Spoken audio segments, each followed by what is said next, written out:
Ba nó chọn dương sách cả hôm chương xua tha hay đấy bàn hộp sách cả hôm tới chế tại mình nói hộp sách cả hômច្រើនvà nó mà tất cả tại bị đo được mấy đòn và chẳng dường từ sách cả hôm nó cứ chỉ xa thiết trình châmច្រើនnữa đại dục khănสำหรับ เรื่อง กาย យើង ហើយ តើ សាច់ក្រហម ហ្នឹង មាន សារធាតុ អី ខ្លះ នៅ ក្នុង សាច់ក្រហម ហ្នឹង អញ្ចឹង ទី 1 គឺ សាច់ នៅ ក្នុង សាច់ក្រហម ហ្នឹង គឺ មាន ប្រូតេអ៊ីន ហើយ សារធាតុ វា ជា សារធាតុ សម្រាប់ សាងសង់ សាច់ដុំ ជួសជុល កោសិកា និង ផលិត អង់ស៊ីម និង អរម៉ូន ហើយ វា មាន ប្រូតេអ៊ីន ខ្ពស់ ណា មាន អាស៊ីតអាមីណេ ឬក៏គេហៅ អាមីណូអាស៊ីត សម្រាប់ រាងកាយយើង បាទ ទី 2 គឺ មាន ជាតិដែក បាទ សាច់ក្រហម ហ្នឹង មាន ជាតិដែក ហើយ វា ប្រភេទ hem iron ដែល អាច ជួយ រាងកាយយើង ឲ្យ ស្រូបយក បាន ជាតិល្អ នៅ ជាតិដែក ឬ នៅ ក្នុង បន្លែ បាទ ហើយ មួយទៀត វា បង្កើន គ្រាប់ឈាមក្រហម ណា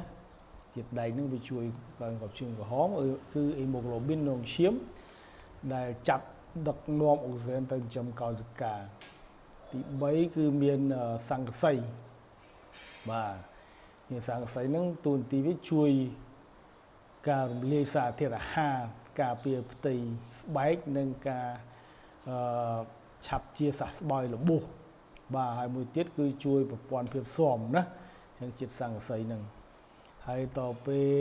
ទី 4 គឺ មាន វីតាមីន B12 ណា គេ ហៅ កូបាឡាមីន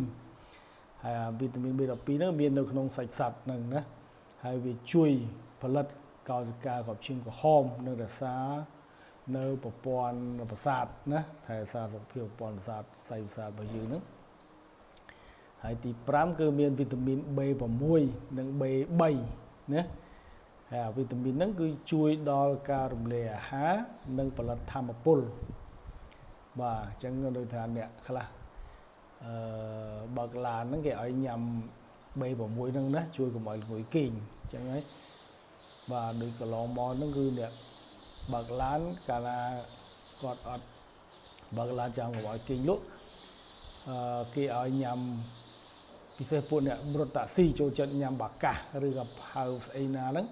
អា ហ្នឹង វា ដោយសារ វា មាន B6 ហ្នឹង ធ្វើឲ្យ យើង អត់ គេងទេ ណា អត់ ល្ងុយគេងទេ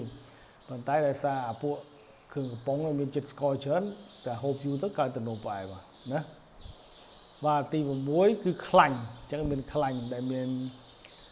ខ្លាញ់ ឆ្អែត និង ខ្លាញ់ មិន ឆ្អែត ណា បាទ ហើយ ខ្លាញ់ ជួយ ផ្ដល់ នូវ ថាមពល និង ជួយ ស្រូប យក វីតាមីន ដែល លាយ ក្នុង ខ្លាញ់ ហើយ វីតាមីន ដែល លាយ ក្នុង ខ្លាញ់ ហ្នឹង មាន វីតាមីន A វីតាមីន D វីតាមីន E ហើយ និង វីតាមីន K ទី 7 នៅ ក្នុង សាច់ក្រហម ហ្នឹង គឺ មាន ក្រេអាទីន ណា និង កាណូស៊ីន នេះ អា ហ្នឹង អា ទី 7 ហ្នឹង ជា សារធាតុ ជួយ ដល់ សមត្ថភាព សាច់ដុំ និង ប្រព័ន្ធ ប្រសាទ ប៉ុន្តែ អា ហ្នឹង អ្នក ដែល មាន បញ្ហា តម្រង់នោម ដោយសារ ក្រេអាទីន នេះ វា ច្រើន នេះ វា ធ្វើឲ្យ ខូច តម្រង់នោម យើង ណា អញ្ចឹង ហើយ បាន គេ ឲ្យ យើង ញ៉ាំ មួយ អាទិត្យ តែ 2 ដង 3 ដង ហ្នឹង ណា ហើយ ចំណុច សំខាន់ មួយទៀត គឺ ការ ទទួលទាន សាច់ក្រហម ច្រើនពេក ឬ សាច់ក្រហម ដែល អាំង ខ្លាំង ឬ ដុត ខ្លោច អាច បង្កើន ហានិភ័យ នៃ ជំងឺ បេះដូង និង ជំងឺ មហារីក កាពះ ពោះវៀន បាទ ណា សាច់ ចឹង ហើយ យើង អាំង ខ្លោច អីទៀត ទៅ ណា អញ្ចឹង គេ ណែនាំ ថា គួរ ទទួលទាន មួយ អាទិត្យ ណា ឲ្យ តែ យ៉ាង ច្រើន ផុត 3 ទៅ 4 ដង ឯង ណា ហើយ ជ្រើសរើស សាច់ បន្ថយ ខ្លាញ់ ណា